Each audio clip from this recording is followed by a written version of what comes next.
Hi friends, welcome to Kavitha maths class. Property and loss model 3 లో ఫార్ములాని use చేసి easy tricks తో ఏ విధంగా సాల్వ్ చేయాలో చూద్దాం.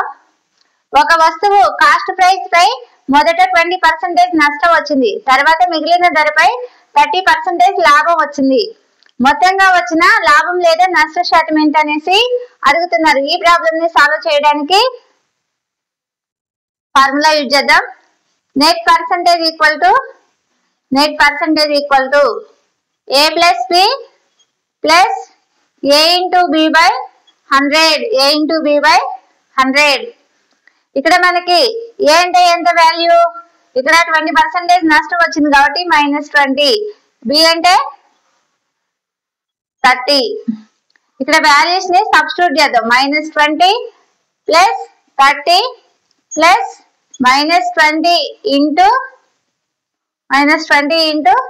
30 by 100. అప్పుడు ఏమవుతుంది?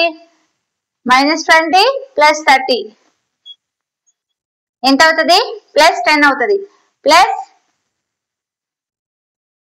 -600 by 100. ఈ 2 zeros కి క్యాన్సిల్ అవుతుంది. అప్పుడు ఏమవుతుంది? 10 minus 6 అంటే 4% లాభం. లాభ శాతం ఎంత వచ్చింది మనకి? ఆన్సర్ లాభ శాతం ఈక్వల్ టు 4%. ఇది మనకి ఆన్సర్ అవుతుంది. ఓకే ఫ్రెండ్స్, ఇలాంటి మరిన్ని ట్రిక్స్ యూజ్ చేసి సింపుల్ గా సాల్వ్ చేయడానికి తప్పకుండా మా ఛానల్ ని సబ్స్క్రైబ్ చేయండి. Thank you friends.